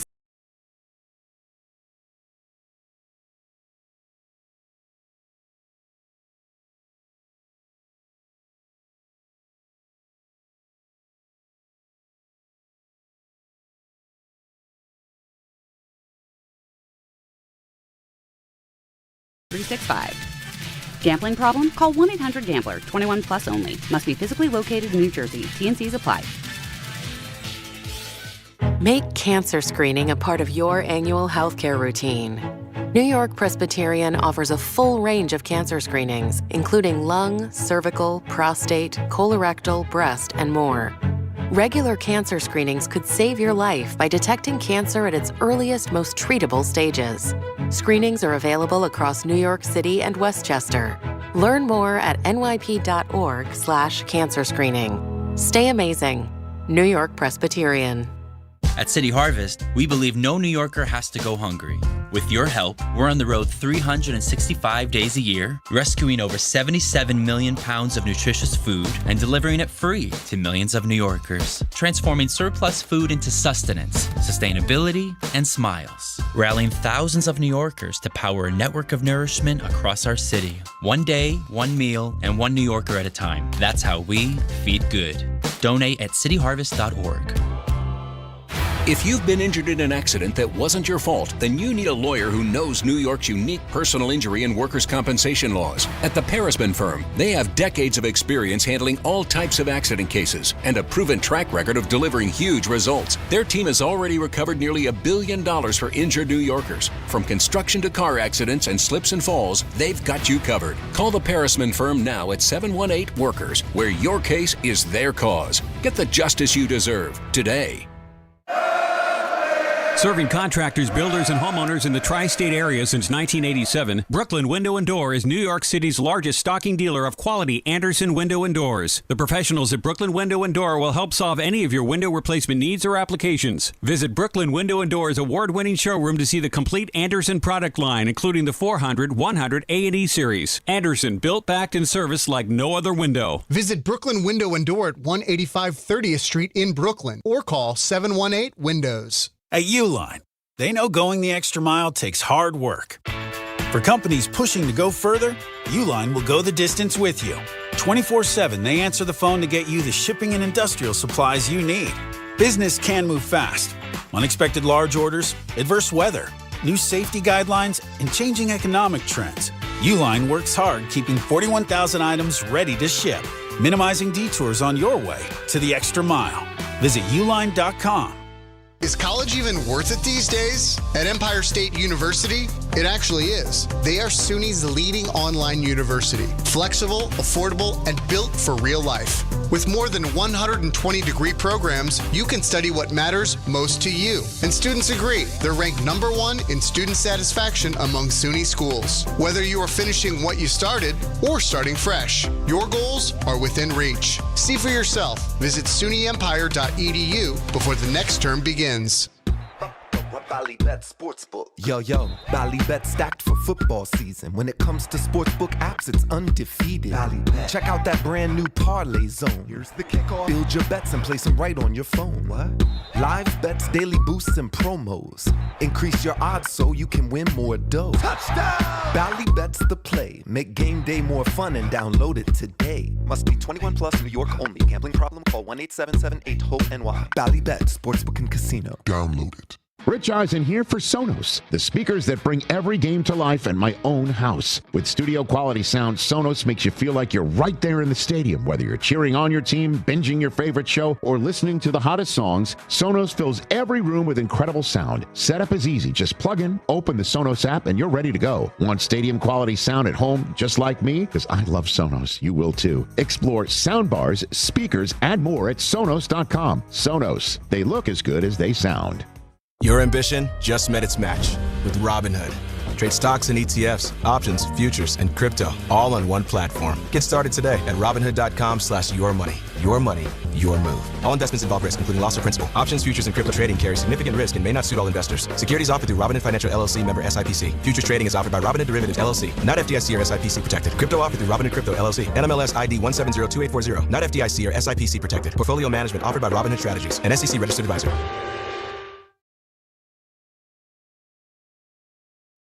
Hey, celebrate the return of Knicks basketball with Don, Hahn, and Rosenberg live from Stout NYC across from Madison Square Garden tomorrow before the Knicks home opener against the Cavaliers. Guys will be broadcasting live starting at 3 with special guest appearances by Monica McNutt and Pat O'Keefe. It's brought to you by Sun Cruiser Vodka Iced Tea. Ready to let the good times cruise? Then you need Sun Cruiser Vodka Iced Tea. Made with real iced tea, real vodka, and no bubbles. It's one wildly refreshing drink. Wildly refreshing is Fred Katz. Covers the NBA for The Athletic. We love having him on. He's nice enough to give us some time. The day the NBA starts again. It all begins again. And here's Fred. Fred, thanks for joining us. How you doing? I'm doing great. You know how much I love the show. Thanks so much for having me. I appreciate it. So who do you like? Who's going to the finals this year? I'll start off with an easy question. Well, I mean, here's the thing. I have such a boring answer because when the youngest champion in the history of the league exists and all they do is get a year older and a year more mature and they don't lose anybody, and you factor in the fact that, like, they didn't even have the best health risk, they didn't even have the best health luck last year, Oklahoma City, in terms of missing Chet Holmgren for more than half the year, missing Isaiah Hartenstein for a significant period of time, missing Alex Caruso for a real period of time. Aaron Wiggins didn't really break out until the end part of the season. I mean, this team, I think, is going to be even better than the 68-win one that won the title last year, and I don't see how you could pick anybody else as a favorite over them. All right, so who are they going to beat in the finals? Knicks fans want to know. Knicks fans, okay, so as a New Yorker, all of my friends from growing up are Knicks fans, and half of my Knicks fan friends hate me for saying this, and half of them love me for saying this, but I'm picking the Knicks to win the East. I think right now they have a deep enough team, they have an experienced enough team, and they kind of have enough cohesion to where it's obviously them or Cleveland in the Eastern Conference right now. And I don't know if Cleveland has necessarily the playoff chops in order to get past them. I think the Knicks defensively will be better, assuming Mitchell Robinson is actually, able to play a decent amount of games. That's going to make a huge difference for them. And I think offensively, I think there's just going to be more cohesion. People forget they made the Karl Anthony Towns trade right at the start of training camp. It wasn't even finalized until a couple of days into training camp beginning. They had to kind of make up a lot as they went. Now they had a whole season together. They had a whole summer together, a whole training camp together. I think we're going to see more cohesion. At least that's what I expect. I expect to see a higher comfort level from Towns, from Mikal Bridges, especially on the offensive side. And I think we're just going to see this team operate at a higher level this year. All right, so here's my concern with them, Fred. I want to run it by you.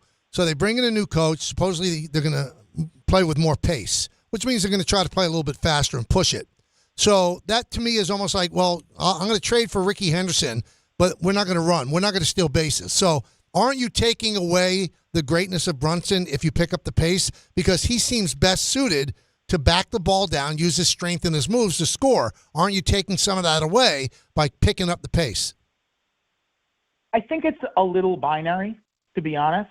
Or I think it shouldn't be so binary. I think there are two different definitions of pace.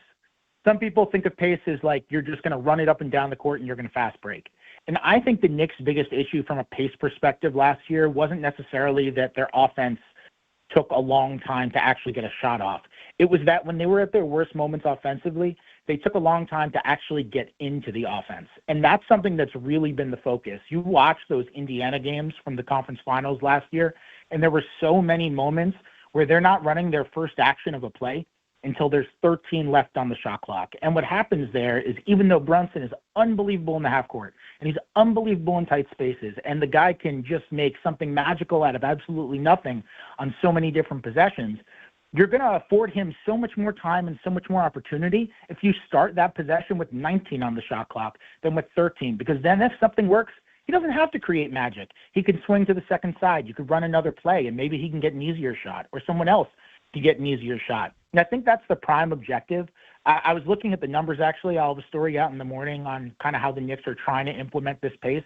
I was looking at the numbers, and during the preseason, they took 5.3 seconds to get into their first actions on average per possession.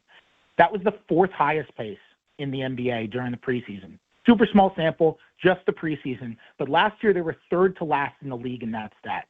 And if you listen to kind of all these analytical studies, they all kind of say the same thing. The earlier you get into your offense, the greater your expected offensive efficiency is going to be. And that's kind of what the Knicks are trying to improve right now. I agree with you. They don't have the personnel to just be like, we're going to fast break all the time. But if they can just get into their half-court offense sooner, I think it'll do wonders for them. I'm curious just for the number. What's the number last year? How long did it take them to get into their offense? It was a little over 6 seconds, which was 28th in the league, and they were the second lowest of any playoff team during the playoffs. Dead last in the playoffs was Miami, who just got absolutely annihilated in the four-game sweep in the first round of the playoffs. So they were really slow getting into their offense during the playoffs last year. It allows the defense to get set. It allows a team like Detroit in the first round to say, we want to start Thompson on Jalen Brunson, and Brunson's going to come up the floor slowly.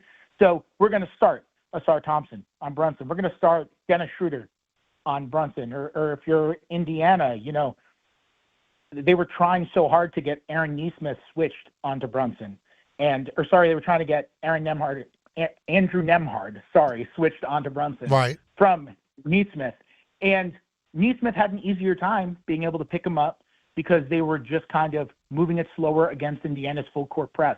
If you're able to get into that offense quicker, you can maybe get a mismatch before even having to run in action. Like, you're going to maybe be able to create some more ideal matchups and have an easier time for yourself later in the possession if you get your work done earlier. All right, so you're looking at the Knicks and the Cavs in the East. We're kind of eliminating, I guess, because of the injuries, the Celtics and Indiana. Is there an outlier there where you think they could make a run? Is Orlando ready to make a run? Is Atlanta ready to make a run? Is Detroit ready to take the next step? What's the team that's on the next level after the Knicks and the Cavs?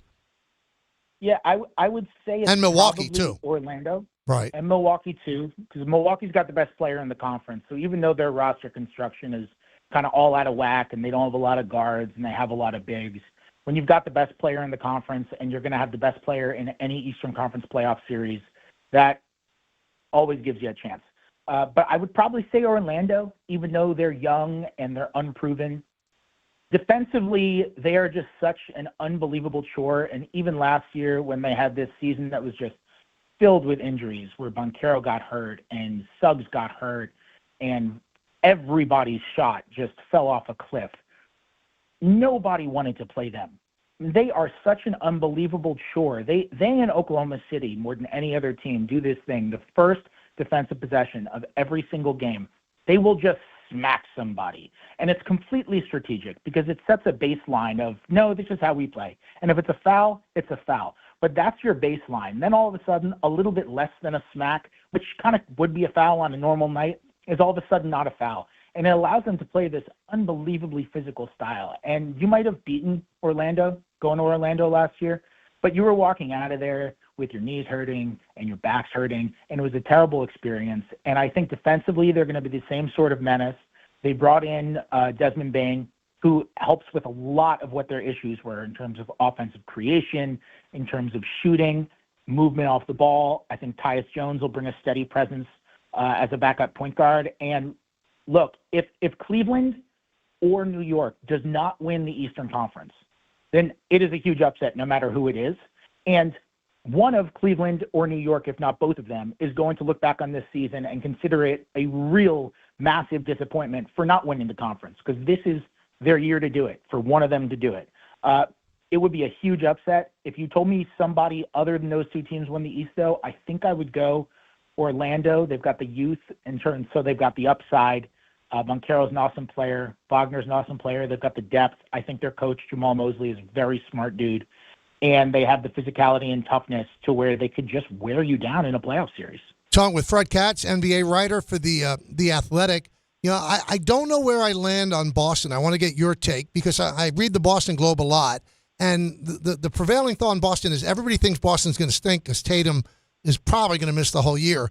But they're not that bad, and Brad Stevens wouldn't put a bad team. It's not like they're tanking because they don't have Tatum. Do you think they could be better than people think, or do you think it's going to be a year where they don't make the playoffs?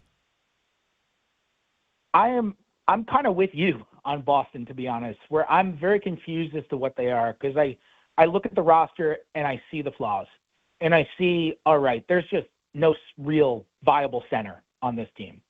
And they're completely and utterly devoid of rebounding. And it's not just Tatum being out, right? They traded Porzingis. They lost Al Horford, who was so stable for them for so many years. They traded Drew Holiday, who is just, as reliable as you're going to be defensively and plays with no ego on the offensive end. And they just downgraded in so many senses. However, and I think this is true for all sports, there's just something to just having a group that knows how to win and is going to go about the regular season in this incredibly buttoned up professional kind of way. Derek White, Jaylen Brown, Peyton Pritchard, these guys are champs. They've been through this. They know how to do it before. They know how to succeed. They also are very well coached with Joe Mazzulla, and they play a very extreme high variance style, which allows them to pull off upsets. I think they're going to chuck up a ton of threes this year. And on nights where they're not hitting their threes, they're probably going to get killed. I think they will get killed more often than, let's say they're 500 this year. I think they'll get killed maybe more than any other 500 team. But they're also going to have the chance to upset more teams because they're just going to play this very high variance style of offense. And I'm like you. If the threes go in, maybe they win 44 games and Derek White steps up and they're just winners and the East is really not good. Or maybe they get off to a bad start and all of a sudden they're like, you know what, gap year, have their own pick, just tank, let the bottom fall out. They might want to get out of the luxury tax if the team's not good enough, trade Derek White, trade other guys and fall off. I kind of think anything is in play for them from 45 wins down. All right, so in closing, you say OKC out of the West. What's their biggest threat? What team do you think, if everything went right, maybe there was an injury for OKC, that they emerge? I would have said Houston if it weren't for the Fred VanVleet injury. Mm-hmm. I love what Houston is doing. They have so much size without really compromising all that much shooting. They obviously don't have a ton of shooting, but when Kevin Durant is there, it makes up for so much. But not having Fred VanVleet, not having kind of an orchestrator to set up the offense is too tough for them. So I'm going to go Denver. I think this is the best team that the Nuggets have put around Nikola Jokic since they won the title. And honestly, it might be a little better. It might be a little deeper. They haven't had a backup center as good as Jonas Valanciunas for years. This team has constantly gotten throttled when Jokic has been on the bench year after year after year, even the year they won the title. That might not happen this year. They bring in Tim Hardaway. I think Cam Johnson is going to give them more offensive versatility than Michael Porter Jr. did, and more defensive versatility as well. He can put the ball on the floor a little more than Porter while still being a shooter. He can guard multiple positions. Bruce Brown, we know, is a fantastic fit. He was on that title team and works amazing with Jokic. I thought they did a really good job with limited resources this year. And ultimately, like I said about Giannis, if you've got a ton of talent and you've got the best player in the world, you have got a chance. They were not deep last year. They were not great, and they still took Oklahoma City to 7 games in the second round because Nikola Jokic is that much of a chore. He can just annihilate you, and he can do it for 4 straight playoff series. We have seen it before. So I would say Denver. All right. But props to Minnesota. In 10 seconds, over under 14.5 wins for the Brooklyn Nets. That is so sad. I'm going to go over because under is so sad. I know. That is so sad, but barely over. Not that far over, but I'll go over. Unbelievable. Great stuff, Fred. Hope to talk to you throughout the year.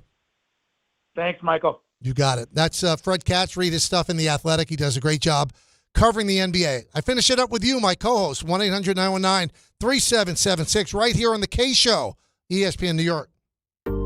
Every aspect of your business will operate better and faster with artificial intelligence. AI is a race, and companies that act first will win. Thrive Managed AI is your advantage over all your competitors. Thrive partners with you on a smart, secure AI strategy for your business. Then they deploy and manage it for you. Be first and win the race with Thrive Managed AI. Start with a complimentary strategy consultation at thrivenextgen.com/ESPN. That's thrivenextgen.com/ESPN.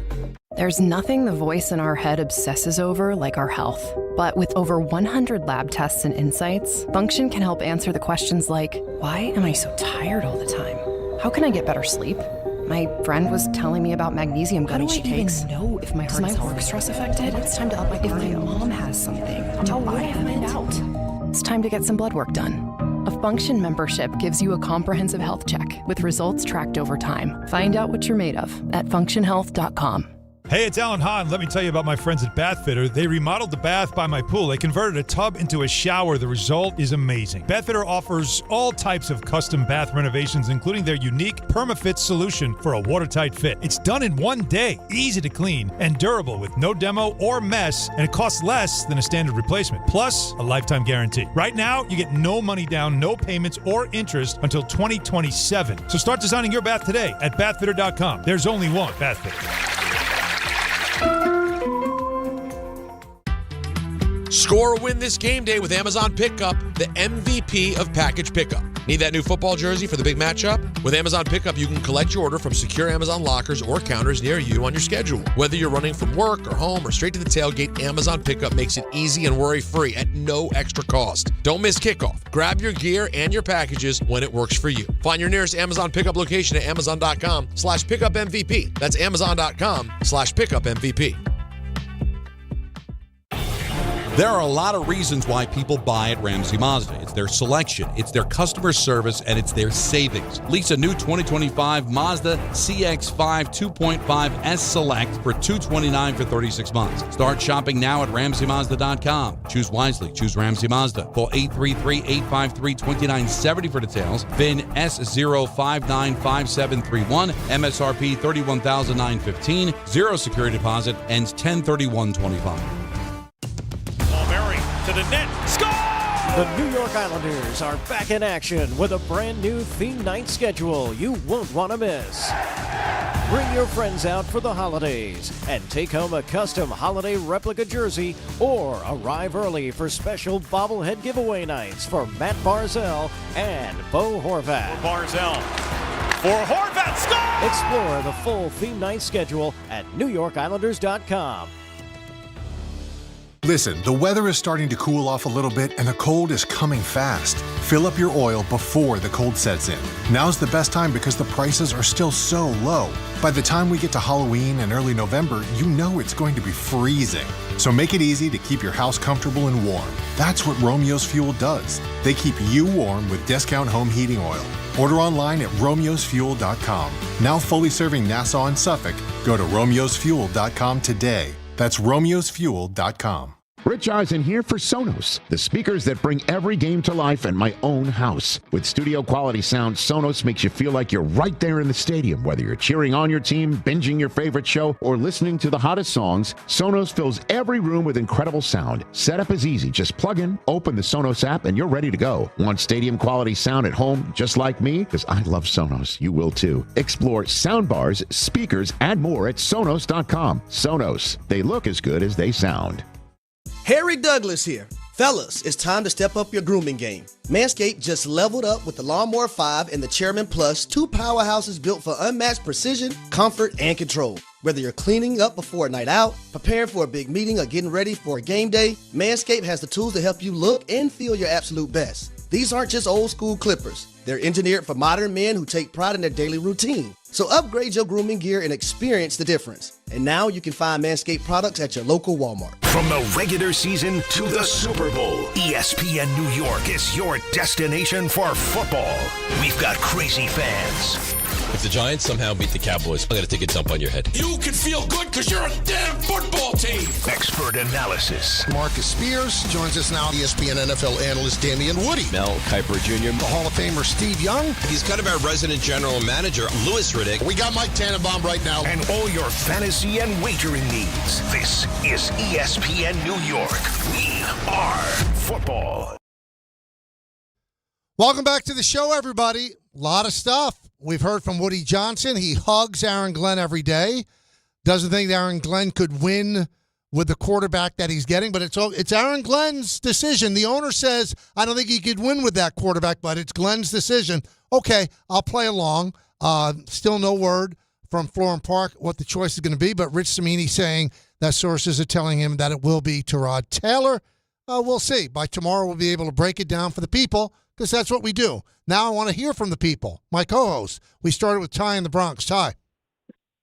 Hey, Michael, how you doing? Honored to speak to you. Listening to you for a long time. Thank you, man. Beautiful. So listen, I love when you go on this rant, when you're going about Dable, everybody not getting his name right. And my take is that's because he's not producing. If he was winning, if he was out there doing what the people would have been happy about, they would have said his name wrong. And I noticed that, too, by listening, watching ESPN, watching things, and I see that they've been saying his name wrong. But I thought it was like around 50-50. I thought some people did get it right. When you pointed it out a week or so ago, I started listening. I'm like, man, they get this guy's name wrong 90% of the time. It's amazing. And it's just like with Favre. When Favre first came in, he was Favre. And then after that, he started winning. They got his name right. You know what? That's a good point, but I will counter with this, though, Ty. The Giants did go to the playoffs his first year. They did win a playoff game against Minnesota. Then they got waxed by Philadelphia. And he was coach of the year, too, Joe Leo reminds me. And they were still getting it wrong. I mean, that's success right away. So, I mean, what are we going to call him? The Jet coach, Aaron Glenn? I mean, really, a guy's name is his guy's name, whether he wins or loses. And I'm not talking about fans. Fans could say the name whichever way they want. Don and I used to have fun when the Mets signed Tom Glavine and he was awful. We called him Thomas Clavine, that we weren't going to say his name right until he pitched the way he pitched with the Braves. But these are big-time, well-paid people on television that are consistently calling him Brian Daboll. It's not Daboll. It's Dable, like table. Goodness gracious. Austin in Washington. Austin, talk to us. Hey, Michael, I have to make an argument against parity in the MLB. You ready for it? Yeah. Okay, what brings in the most money for MLB? The postseason. Who gets the most eyes on the postseason? The big market teams. So I think MLB needs they need the big spenders to stay relevant. Like this push towards parity and a salary cap seems like it could ultimately have a damaging effect by neutering like the cash cows, like the Dodgers, Yankees, Mets, etc. David Ortiz did steroids. I'll hang up and listen. Austin always tries to get that in. Let's put it this way. I don't think it's as drastic as you think it is. One of the lowest rated World Series in recent history is the Yankees against the Mets. Big market teams don't always get the biggest ratings. They just don't. I'm sorry. They don't. So they're still going to push for parity. Because what parity does, you're saying they make the most money in the postseason. Well, that money's locked in. The money they make in the postseason is locked in. They get paid what they get paid from their broadcast partners. But you make money from attendance and also local regional sports networks and the ratings that they get. So with the more parity that you have, more teams are in it till the very end. More teams are battling for that third or second wild card. So, no, I disagree with you. They don't need the Dodgers in the World Series to get big ratings. Now, last year, they did quite well. Yankees and the Dodgers were over 15 million. That was just a 5-game set.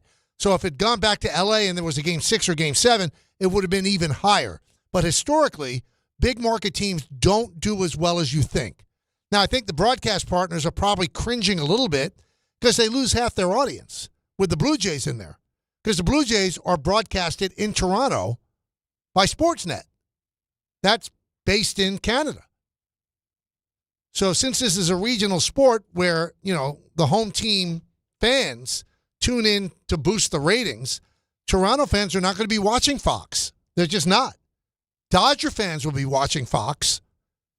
but not Toronto fans because they'll be watching Dan Shulman and Buck Martinez and Hazel May on Sportsnet in Canada. It's very complicated. It really is. But you want parity because you want teams to be alive late. You don't want a team like the Rockies that's out of it immediately. You don't. Now, would it work? Maybe. If every team was required to spend a certain amount and there would be a floor as well, I think it could bring everybody a little closer. But if the Dodgers are committed to spending $500 million next year and they get Kyle Tucker, it's not great for the rest of baseball.